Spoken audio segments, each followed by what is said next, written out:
When Overwolf purchased Curseforge, many of us were not overly impressed. Overwolf are not the most customer-focused company, shall we say? But I am sure that not even Overwolf could mess up the golden goose that is Curseforge. Wait! Yes! Yes, they could. So how have Overwolf managed to mess up already? Is it that they went after various third-party mod managers for not having their blessing? Nope. But let's be honest, that hasn't helped.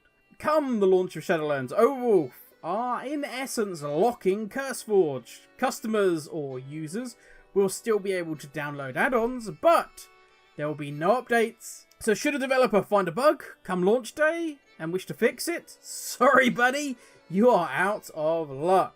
Now I will say, at the time of recording this, literally like 2 seconds ago, Overwolf have come out with a statement on Twitter saying they are going to try and find a way around this. They're going to sort something else out. Great, that's fantastic. But why was it even considered in the first place? I go back to the intro. They are really not the most customer-focused company in the world, and that is a little bit of a worry. Now, I will strongly say at this point, there are plenty of places still to get add-ons. There are still plenty of repositories that have access outside of Curseforge. There is things like LVUI. They have their own website you can go download that sort of thing from. Also, as I say, there are plenty of other repositories. I will be putting down in the description below loads of different repositories that are an alternative to Curseforge, so you can go there and not worry about Overwolf being, well, Overwolf.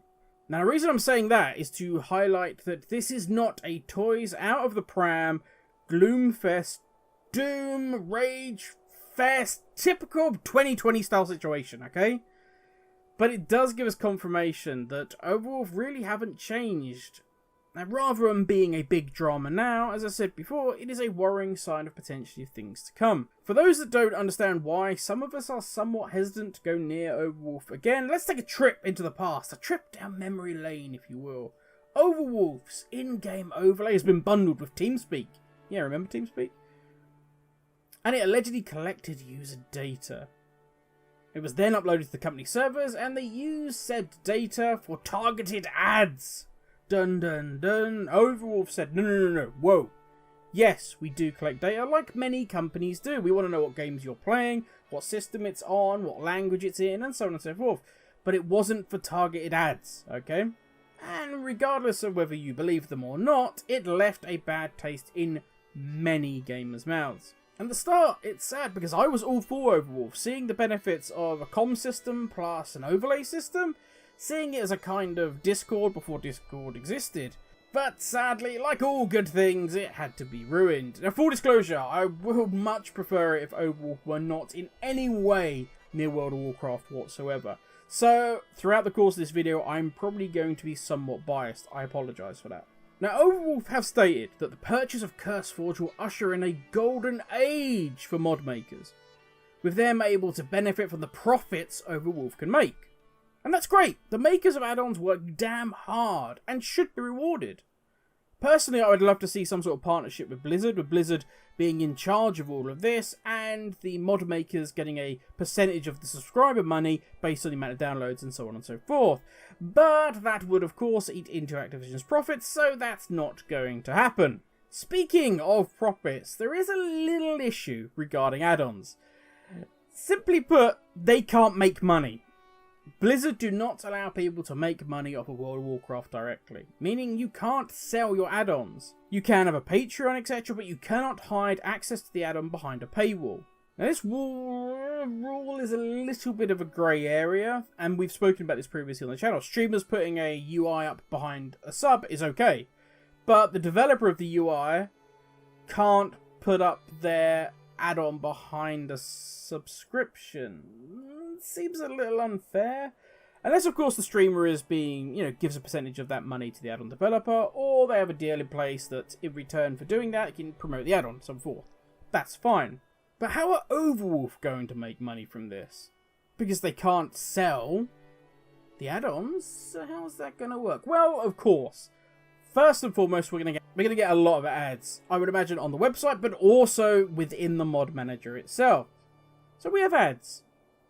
Okay, we can live with that. And the developers are going to get money from this. The mod makers are going to get money. That's a win-win, baby. Does this not sound like an amazing utopia for all? Well, this utopia gets a little less perfect when Overwolf decided to fire shots across the bow of many third-party add-on managers. Now, I will be talking specifically about World of Warcraft in this, but this is going to affect a lot of games over the course of time. Overwolf are unhappy with the idea of third-party mod managers accessing Curseforge mods. They've stated this is like us accessing Spotify without Spotify or the artist's consent. And yep, there is some merit to that. It sounds very noble. But this is where the muck and the slime start to get flung around. When you try and make money off of something that Blizzard themselves have said, hey, if you're going to associate with World of Warcraft, it's got to be free. Then you have to get creative and you have to get ruthless. But I'm getting distracted here. Let's get back on track. And talk about those creators, those mod makers that are being lovingly supported now by Overwolf. It's story time, ladies and gentlemen. Imagine Shadowlands is launching. And you've created a DPS meter, and you're proud of it. It's good. Potentially it could be a big hit, you know it. And all of a sudden on launch nights, every single DPS meter out there fails. For some unknown reason, something Blizzard have done, no DPS meters are working. You stay up all night, and you figure out how to make your mod manager, and you figure out how to make your DPS meter work. Now that's huge. People love their DPS meters, and yours is now the only one that works. But wait, your big moment to shine, your big opportunity is ruined, because you cannot upload your update to the repository, because it's locked. And this is the problem with money for downloads. As soon as you start to make this potentially a career path, or make that timing truly matter, you start getting problems. Look at YouTube, it's a prime example. If there was no money in it, would you see such clickbait? Would you see people clawing and scratching at each other just to get 1 or 2 extra views? Even if we just look at WoW videos, how many have you seen with people screaming about covenants, creating clickbait titles, running around with pitchforks, screaming about how the end is nigh, before Blizzard at the time had even stated what covenants was going to be, before they even said, whoa, we haven't even started with balancing and tuning, that's going to be a long process. As soon as money gets involved, things get dirty. Another example would be the Creation Club for Bethesda. I remember, I'm not a big Bethesda fan, but I remember mod developers talking about, so they would get $500, maybe $1,000, but then they would hand over the rights to their add-on to Bethesda. And potentially, let's say that you sold hundreds of thousands of that mod for $5 a pop, you're making millions. Well, let's be fair, Bethesda just made millions, you made $500. And this is a couple of years ago, I'm not sure how the situation is now. But let's say you're a mod maker, and you're okay with all of these warnings from the past. You're okay with the repository being locked. These things happen after all. And it's you know, Overwolf have just got their hands on this. Maybe they're thinking we'd rather that it was working, and people could access the repository, then it crash in the mad rush of people coming. So we just want to be safe. And that's noble, that's understandable. But then over time, what's going to start to happen is Overwolf going to go to the developers and they're going to say, hey, look, we need to talk about this whole third-party access for the mods. Back to the Spotify analogy. If the artist or the mod maker is okay with us having access to their music, then it's all good. We can use whatever third-party mod manager we want. But let's be honest, Overwolf aren't going to want that. So they're going to turn around and say something like, well, see, the third-party mod manager is an extra load on us, and we don't get paid for that, so that's going to have to come out of the mod maker's end. So if you're going to tick the box that says third-party mod managers can access your add-on, well, I'm afraid that's going to mean you're either going to get heavily reduced payments, or we're just going to make it so that, you can't make money off of it. Now, what would you do if you were a mod maker in that situation?